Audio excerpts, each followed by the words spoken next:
सभी साथियों को संत शिरोमणि गुरु पिताजी रविदास महाराज की जय।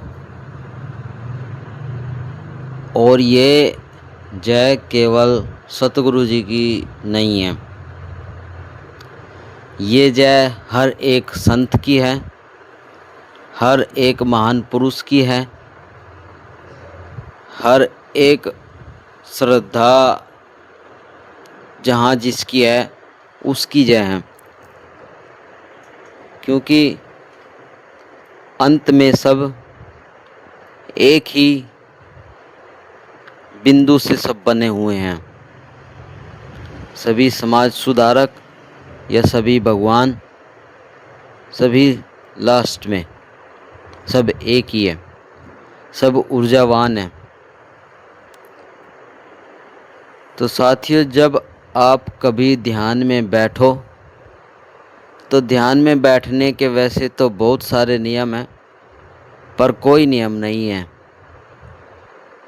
ध्यान में बैठने के लिए आपको ये नहीं है कि आप पहाड़ों पर एकांत में जाकर ही बैठोगे।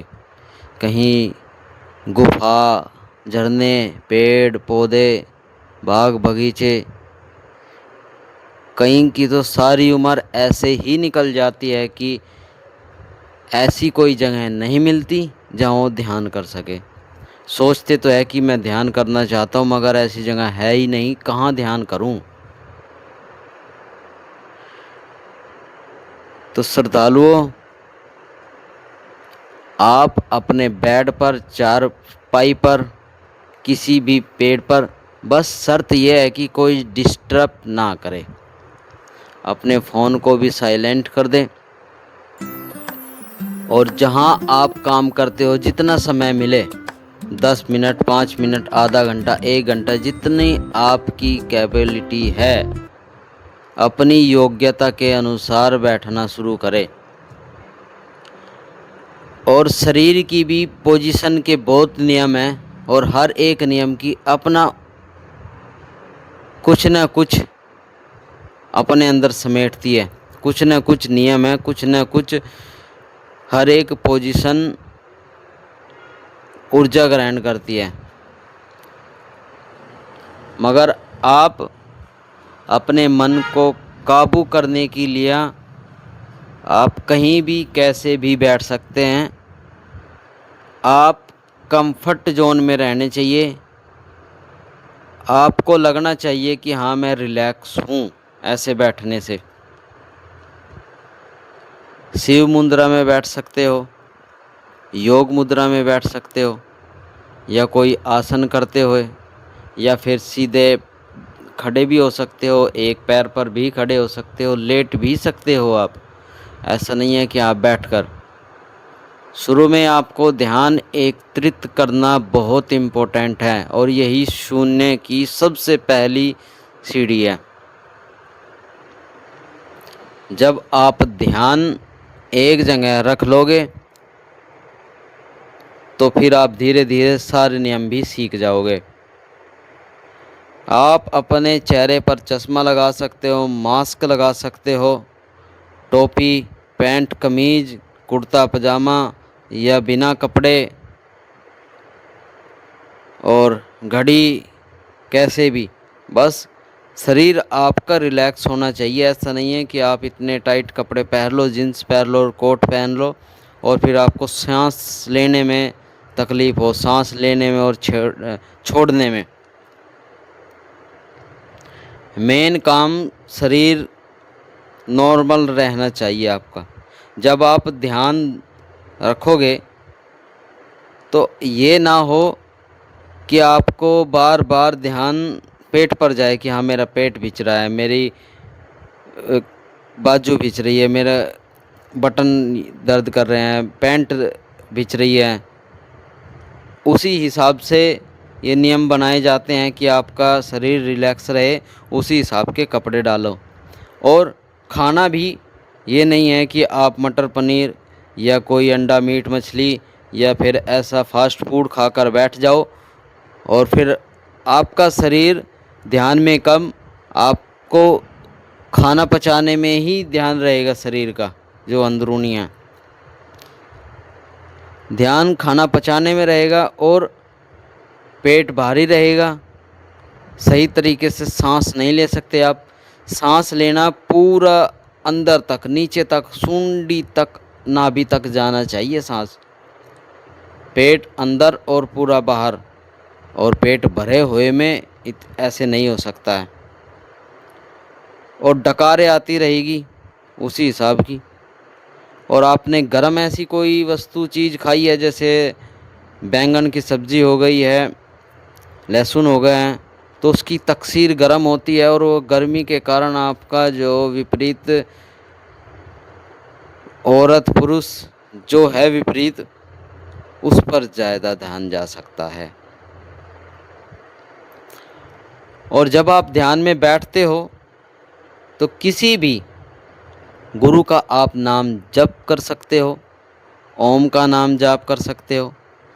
किसी भी 36 करोड़ देवी देवता में से आप अपना नाम भी जाप कर सकते हो। लगातार आपको अपने नाम पर जाप करना है, ध्यान देना है, ध्यान नहीं भटकाना है। आपका मन भटकाएगा आपको, आपकी पुरानी यादों में लेकर जाएगा, आपको भविष्य में लेकर जाएगा, आपकी सेटिंग के पास में लेकर जाएगा। मगर आपको जब भी वो लेकर जाए तुरंत छोड़ो और अपने जाप पर आ जाओ। आप आंख खोलकर किसी मोमबत्ती या लट्टू या किसी वस्तु या किसी तस्वीर पर भी ध्यान एकत्रित कर सकते हो। बस यही है कि आपका ध्यान भटकना नहीं चाहिए। आंखें बंद करके जाप किसी मंत्र का भी कर सकते हो, या फिर अपने सांस पर ध्यान दो। शुरुआत में आपको सांस ऐसा लगेगा कि मैं सांस ले रहा हूँ, छोड़ रहा हूँ, मगर धीरे धीरे आप इस पर ध्यान दोगे तो सांस तो अपने आप चल रही है, तो कब आपकी सांस आई और कब आपकी सांस छूटी ये आपको ज्ञात नहीं रहेगा। ध्यान में आप चले जाओगे, आपका मन फिर विचलित करेगा आपको, आपके यादों में फिर चला जाएगा, भविष्य में चला जाएगा, जमा पूंजी में चला जाएगा। शरीर पर ध्यान देगा, कहीं खुजली हो रही है आपको, कहीं दर्द हो रहा है, कम बैठे बैठे कमर दर्द हो रहे हैं, कूल्हे दर्द हो गए हैं। मगर आपको शरीर की बात, मन की बात नहीं सुननी है। आपको अपने दो हिस्से बना लेने हैं, एक शरीर और एक आत्मा। इस समय आपको अपने अंदर वाले नीरज को पहचानना है। हम जो बैठे हैं वो इसी कारण बैठे हैं कि हम अपने अंदर को पहचानें। जब आप अपनी सांस पर ध्यान दो, सांस पर भी नहीं ध्यान दे सकते, आप अपने शरीर पर ध्यान दो। शरीर पर क्या, जैसे अपनी आँखों पर, आंखें बंद करके आप अपने माथे के बिल्कुल सेंटर पर, जहाँ शिव की तीसरी आँख है, वहाँ ध्यान केंद्रित कर सकते हैं। या फिर आप अपने पेट पर, या फिर अंगूठे पर, या हाथ पर, या फिर आप अपने सिर की चोटी पर ध्यान केंद्रित कर सकते हैं आंखें बंद करके। आपका ध्यान वहीं रहना चाहिए, आंखें बंद करके आपकी नज़र नहीं हटनी चाहिए वहाँ से। या फिर जब आप ध्यान में बैठो तो अपने आप को जहाँ मन ले जाता है वहाँ जाने दो। एक बार आपने जो दिन में किया है वो सोचेगा मन, आप सोचते चले जाओ, मगर जल्दी छूटना है वहाँ से। आपके अब तक जीवन काल में क्या अच्छा और क्या बुरा हुआ ये मन सोचेगा, आप सोचते रहो, मगर जल्दी बाहर आना है उससे। आपको याद रखना है कि हाँ, मोटी मोटी बात ही आपको सोचने देना है। इस समय आप दो हो, आप वो हो जो आप न्यूट्रल होना चाहते हो, और एक मन है जो आपको शांत नहीं होने देना। तो आप जो न्यूट्रल है इस समय आप अपने मन पर कंट्रोल करके आप समझोगे कि हाँ, मन अलग है और मैं शांत होना चाहता हूँ, तो शांत नहीं होने देगा। आपकी अच्छी अच्छी आदतें, या फिर आपको क्या करना चाहिए, जो भी आपका मन जहाँ आपको लेकर जाता है वहाँ लेकर जाओ और तुरंत छूटो। किसी भी विचार को मत पकड़ो। जब आप यहाँ तक पहुँच जाओगे, अधिक समय नहीं लेना, धीरे धीरे हर विचार को छोड़ते जाना है। और ये आदत एक दिन की नहीं है, हफ्ते में 7 दिन होते हैं और सभी परमात्मा के दिन होते हैं। और 72 घंटे, 24 घंटे, 12 घंटे में आप कभी भी किसी भी समय बैठ सकते हो। जब आप इन बातों से परे हो जाओगे, तो आप अपने मन से, आप अपने अंदर के जीव से सवाल कर सकते हो। सवाल किसी भी तरह का हो सकता है। आप पूछ सकते हो, मैं कौन हूँ, परमात्मा कौन है, भगवान कौन है, नाम क्या है। सवाल कोई ये नहीं है कि 2 + 2 क्या हुआ, ये अंक गणित का सवाल है। ये सवाल करे हुए आपके जो मन में, आपके जो दिमाग में बात या जवाब इकट्ठे हुए हैं आज तक, वो माइंड आपको रिलैक्स होकर वो निकाल कर देगा। आपके अंदर की आवाज़ बहुत बुलंद है और बहुत कुछ जानती है। जिस समय आप माँ के पेट में थे, उस समय भी आपने बहुत कुछ सीखा था, या फिर आप चलते रोड पर भी बहुत कुछ सीखते हो। दिमाग, कॉन्शस माइंड के कई प्रकार होते हैं। अलग अलग माइंड के अलग अलग काम होते हैं। कोई यादें संभालता है, कोई रास्ते, कोई बोलना, कोई चलने पर ध्यान देता है, कोई आपको शरीर को संतुलन रखता है, कोई आपकी जो अंदर क्रिया चल रही है, खाना पचाना, ये सब उस पर ध्यान देता है। कोई सूंघने पर, बोलने पर, देखने पर ध्यान रखता है। तो जब आप अपने मन से सवाल करोगे तो आपको उनके उत्तर मिलते चले जाएंगे। कई बार तो आप ऐसा सवाल कर दोगे, आपको लगेगा कि सवाल का जवाब तो मैं जानता ही नहीं, और आपका माइंड, आपका मन, आपका अंदरूनी हिस्सा आपको उस सवाल का जवाब देगा। फिर आप यही समझोगे कि ये जवाब एक चमत्कार है, क्योंकि आपकी सोच वहाँ तक नहीं है। सवाल का जवाब आपके माइंड ने, आपके मन ने, आपकी जो जमा पूंजी इकट्ठा रही है, यादें, सवाल जहाँ से आपने टीवी में इधर उधर से जो भी सुना, वो निकाल कर देगा। कई बार जो आपके मन में नहीं है, उसको भी सुलझाकर आपका मन जवाब देगा। और वही आत्मा का पहला बिंदु है। आप धीरे धीरे उस परमात्मा के शरण में जाना शुरू हो जाओगे, और फिर आप सवाल और जवाब होते चले जाएंगे। फिर आपको सवाल और जवाब करने की ज़रूरत नहीं है। आप उस बिंदु, इस संसार में मेल हो जाएगा और सारी बातें अपने आप चलती रहेगी। आप ये सोच सकते हो कि किसी का कैसे भला करे, या मेरा भला कैसा होगा, या जो घर में विपत्ति हो रही है वो कैसे हो रही है, मगर आपको उसका कारण, मूल जड़ तक जाना होगा, तभी उसका निवारण हो सकता है। टेम्परेरी समाधान करना सही नहीं होता। तो सभी साथियों को मैं धन्यवाद करता हूँ, नमन करता हूँ यहाँ तक देखने के लिए और सुनने के लिए। फिर भी चलते चलते यही कहना चाहता हूँ कि ध्यान आप कैसे भी कर सकते हो, कहीं भी बैठकर कर सकते हो, कितने भी मिनट कर सकते हो। थोड़ा थोड़ा टाइम बढ़ाते रहो, 5 से 10, 10 से 15, 1 या 2 मिनट जैसे भी।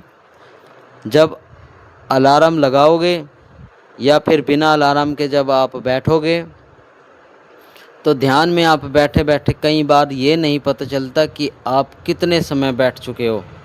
जब आप ध्यान से अलग होवोगे तब आप टाइम देखोगे, फिर पता चलता है मैं इतने मिनट इतने घंटे बैठ चुका हूँ। ध्यान में आपको समय चलता हुआ नज़र ही नहीं आएगा। एक कारण ये है कि नज़रों में आपकी आंखें बंद हैं। जो नज़र देखती है दिमाग उस पर लगातार काम करता रहता है। जब आपका दिमाग को कोई नहीं देखेगा तो काम करना बंद होगा, दिमाग रिलैक्स हो सकता है, होगा। और आंखें खोलकर आपको समय का अभाव रहेगा कि हाँ अभी तो शायद कुछ ही मिनट हुए हैं, मगर जब आप अपने अंदर जाना शुरू करोगे तो आपका समय कब बीत जाएगा आपको पता नहीं चलेगा। और ये ध्यान करना कोई आपको शक्ति नहीं दे सकता है। ये नहीं है कि आप उठे और चमत्कार करना शुरू कर दिया, हाथ उठाया और किसी को आशीर्वाद दे दिया या किसी को श्राप दे दिया। जब अपने आप को पहचानोगे तो सब काम होने शुरू हो जाएंगे। चलते चलते इस भाई की वीडियो भी देखते जाना। ये बड़ी अच्छी बातें, धार्मिक बातें, ज्ञान की बातें, शून्य की बातें बताते हैं।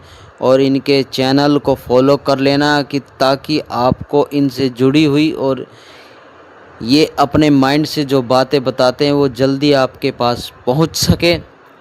क्योंकि जो ग्रंथ में लिखा है, जो अभी तक आपने सुना और पढ़ा है, वो भी सत्य हो सकता है, मगर जो मैं बातें कर रहा हूँ और जो ये भाई वीडियो में बोल रहे हैं ये भी 100% सत्य बातें हैं। बस तरीका बदल गया है। वो युग दूसरा था, आज का युग दूसरा था। इस समय के अनुसार जो अच्छा लगता है उसी हिसाब से ये तय करना पड़ता है। ये नहीं है कि हाँ पुराने तौर तरीके से आज भी पूजा हो रही है। उस समय की पूजा आज आडंबर, रूढ़िवादी, अंधविश्वास बन गई है। समय के अनुसार फेर बदलाव करना ज़रूरी है। तो वीडियो देखे और समझे। इन वीडियो में कोई कॉमेडी या मनोरंजन नहीं है। आपको हेडफोन लगाकर वीडियो देखनी चाहिए ताकि आपका ध्यान इधर उधर ना हो सके और आवाज़ बाहर की ना आ सके। आपको जो वीडियो में बताया गया है, जो बोल रहे हैं, उसी पर ध्यान एकत्रित रहे, तभी आपको अच्छा रिजल्ट मिल सकता है। क्योंकि आप जब बाहर की आवाज़ सुनोगे तो आपका ध्यान भटक सकता है। आप अभी इतने दिमाग से मजबूत नहीं हुए हैं कि आप उठाकर ध्यान फिर यहीं लेकर आ जाओ। आप चलते चित्र कोई देखोगे सामने रोड पर, या कोई फ़ोटो, या फिर कोई मोबाइल, या फिर किसी की आवाज़ बाहर से आप सुनोगे तो आपका ध्यान उसी आवाज़ को पहचानने में लगा देगा कि हाँ ये तो फलाने फलाने की आवाज़ है। अंडा तो वेजिटेरियन है, अंडे में तो फर्टिलाइजेशन हुआ ही नहीं है। अंडा तो हम खा सकते हैं, हम तो सनातनी है। ये प्लांट सेल है, ये अपना भोजन स्वयं से बनाती है प्रकाश संश्लेषण द्वारा। अंडा एनिमल सेल ही तो है। मुर्गी की एमसीआई मासिक धर्म में अर्धसूत्री विभाजन से बना ओवम है, अंडाणु है। This is a reproductive cell, not plant cell. आज धरती पर जितने भी लिविंग ऑर्गेनिज्म है वे सभी प्लांट सेल पर निर्भर करते हैं, प्राइमरी सोर्स है। अब फर्टिलाइजेशन उसमें हो या ना हो ये मैटर ही नहीं करता, मैटर करता है this is a animal cell. बस लेकिन नहीं साहब, अंडे में तो बहुत अच्छे अमीनो एसिड है, वो जल्दी पच जाते हैं, पाचन खराब है आपका। अंडे के भी अच्छे सोर्स है यहाँ पर, मूंगफली, चना दाल, बादाम, 30 ग्राम उड़द की दाल में अंडे से ज्यादा अच्छे सोर्स है, ज्यादा बेनिफिशियल सोर्स है। लेकिन नहीं साहब, अंडा ही अच्छा लगता है। स्वाद की बात है ना, अपने स्वाद की बात। और मैं नहीं रोकता भाई आपको, आप अंडा मत खाओ, मैं तो कहता हूँ खूब खाओ, लेकिन एक बार पोल्ट्री फार्म की सच्चाई भी जान लो। जितना जहर आज पोल्ट्री फार्म में अंडों में दिया जाता है, मैं खुद रहता हूँ, वो अंडा आपके शरीर में जाता है, उसमें भारी मात्रा में ग्रोथ हार्मोन्स है। एक मुर्गा अपने जीवन काल में 1.5 मीटर भी नहीं चलता और आप जल्दी बूढ़े हो जाओगे।